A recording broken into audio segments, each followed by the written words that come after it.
प्यारे बच्चों नमस्कार। आज की ऑनलाइन क्लास में आपका स्वागत है। प्यारे बच्चों, आज हम कक्षा 8 विषय सामाजिक विज्ञान अर्धवार्षिक परीक्षा जो आपकी हुई है उसकी आंसर की लेकर के आए हैं। तो जो बच्चे चैनल पर नए हैं या जिन बच्चों ने अभी तक चैनल को सब्सक्राइब नहीं किया, सब्सक्राइब कर लें, लाइक कर दें, अपने साथियों को शेयर कर दें। तो शुरू करते हैं आज की इस परीक्षा के जो प्रश्न हैं उनके आंसर। पहला प्रश्न आपसे पूछा गया था, मेवाड़ के सिसोदिया राजवंश की स्थापना किसने की थी? तो प्यारे बच्चों, मेवाड़ के सिसोदिया राजवंश की जो स्थापना है वो बप्पा रावल ने की थी।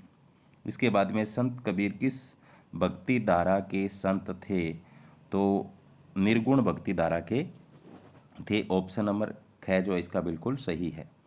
आ गया, राइज ऑफ मराठा पावर पुस्तक किसने लिखी थी? तो ये जो पुस्तक है प्यारे बच्चों, ये लिखी थी महादेव गोविंद रानडे ने। ऑप्शन नंबर 3 इसका बिल्कुल सही है। इसके बाद में भारत गणतंत्र कब बना? तो जो भारत गणतंत्र है प्यारे बच्चों, आप सभी को पता है 26 जनवरी 1950 को हमारा संविधान लागू हुआ था। तो ए ऑप्शन इसका बिल्कुल सही हो जाएगा। इसके बाद में है, भारतीय संसद का अंग है निम्न में से पूछा है, राष्ट्रपति है, राज्यसभा है, लोकसभा है या उपयुक्त सभी है? तो यहाँ पर पांचवें प्रश्न में क्या आ जाएगा? उपरोक्त सभी आ जाएगा। आगे, पृथ्वी की सतह पर शुद्ध जल कितने प्रतिशत है? तो प्यारे बच्चों 3.1%। यहाँ पर कौन सा ऑप्शन सही हो जाएगा? 3.1% आपके एसएस के हिसाब से। सेरीकल्चर निम्न में से किससे संबंधित है? तो प्यारे बच्चों, सेरीकल्चर जो है वो आपके रेशम कीट पालन से संबंधित है। तो ऑप्शन नंबर क्या इसका बिल्कुल सही हो जाएगा। हरियाणा का कौन सा शहर साइबर सिटी कहलाता है? तो हरियाणा का जो कौन सा शहर है वो साइबर सिटी कहलाता है? तो प्यारे बच्चों, गुरुग्राम को कहते हैं। ऑप्शन नंबर 3 इसका बिल्कुल सही हो जाएगा। इसके बाद में है, पानी, बिजली, रिक्शा आदि सभी में कुछ न कुछ समानता है, इसका उपयोग लोगों द्वारा किया गया। यह सभी उदाहरण हैं, किसके उदाहरण हैं? तो ये उपयोगिता के उदाहरण है। ऑप्शन नंबर 3 इसका बिल्कुल सही हो जाएगा। आगे है, कौन सा उद्योग सनराइज उद्योग के नाम से जाना जाता है? तो सूचना प्रौद्योगिकी उद्योग है, उसको सनराइज उद्योग के भी नाम से भी जाना जाता है। तो ऑप्शन नंबर 3 इसका बिल्कुल सही हो जाएगा। आगे चलते हैं, संसाधन संरक्षण का क्या अर्थ है?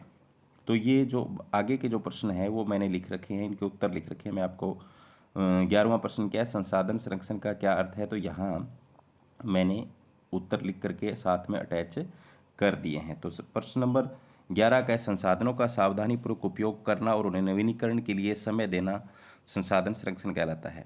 आगे है, इसके बाद में 12वां संविधान के बारे में पूछा है। तो किसी भी देश को चलाने के लिए आवश्यक मूलभूत सिद्धांतों का संग्रह क्या कहलाता है? संविधान कहलाता है। और प्रश्न नंबर 13 है, उसमें क्या पूछा है देख लेते हैं। प्रश्न नंबर 13 में पूछा है, सरदेश मुखी कर में उत्पादन का कितना भाग कर के रूप में वसूल किया जाता है? तो प्यारे बच्चों, इसका आएगा 10वां भाग। कौन सा भाग आएगा? 10वां भाग वसूल किया जाता है इसके अंदर। जजिया कर क्या है? तो प्यारे बच्चों, इसके बाद में धन्ना भगत का परिवार खालिस्तान के लिए, ये अतिथि सत्कार आएगा इसमें, अतिथि सत्कार। ठीक है, अतिथि सत्कार। और जजिया कर क्या है? ये एक प्रकार का धार्मिक कर है। मैंने यहाँ पर लिखा हुआ, मैं आपको दिखा देता हूँ। जजिया कर एक प्रकार का धार्मिक रूप से लिया जाने वाला कर था। मुस्लिम राज्य में सिर्फ मुसलमान रह सकता था, किसी और धर्म के लोग रहते तो उन पर जजिया कर लगता था।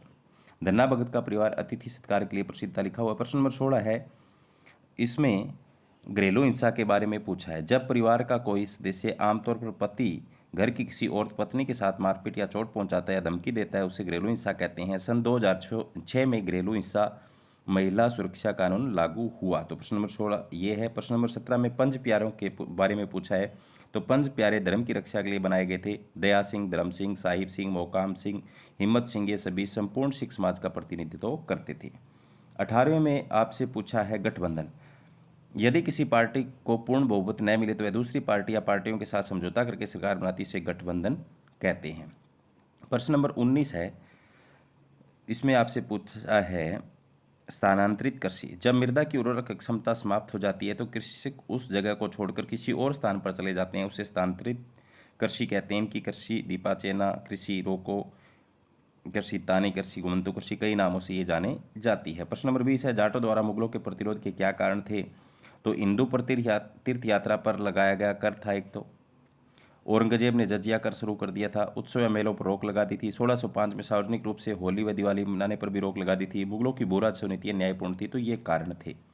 एफआईआर के बारे में पूछा है प्रश्न नंबर 21 में। तो फर्स्ट इन्फॉर्मेशन रिपोर्ट, प्रथम सूचना रिपोर्ट, यह लिखित दस्तावेज है जो पुलिस द्वारा तब तैयार किया जाता है जब उन्हें किसी संज्ञेय अपराध के घटित होने की सूचना मिलती है। संज्ञेय अपराध के लिए एफआईआर लिखी जाती है। संज्ञेय अपराध गंभीर अपराध होते हैं जिनके लिए पुलिस किसी व्यक्ति को बिना किसी वारंट गिरफ्तार कर सकती है, जैसे मर्डर, बलात्कार, दहेज इत्यादि।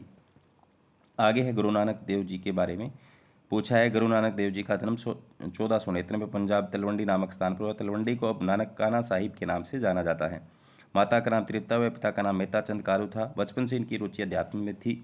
शिक्षा, गुरु नानक जी ने गृहस्थ जीवन को भक्ति के मार्ग में बाधा नहीं माना। उन्होंने जातीय भेदभाव से दूर रहने का संदेश दिया। उन्होंने ईश्वर को अनंत सर्वशक्तिमान निर्गुण और अजन्मा माना। उन्होंने अपने उपदेशों में समानता, ईमानदारी और बंधुता पर जोर दिया। इसके बाद में दावानल के कारण और नियंत्रण के बारे में पूछा है। तो दावानल के क्या कारण हो सकते हैं? तड़ित झंझा के कारण यानी वनों के अंदर जो बिना किसी अप्रत्यक्ष के कारण लगने वाली आग होती है वो दावानल होती है। तो तड़ित झंझा के कारण लोगों की लापरवाही से भी लग सकती है, तापमान बढ़ने से भी लग सकती है। नियंत्रण है, जूमिंग खेती करने वालों को प्रशिक्षित व पुनर्वास किया जाए। जंगल से जुड़े लोगों को जागरूक करें। तो ये थी SS 8th क्लास की आंसर की जो आज हमने डिस्कस की। तो मिलते हैं नेक्स्ट क्लास में, तब तक के लिए बाय बाय, धन्यवाद।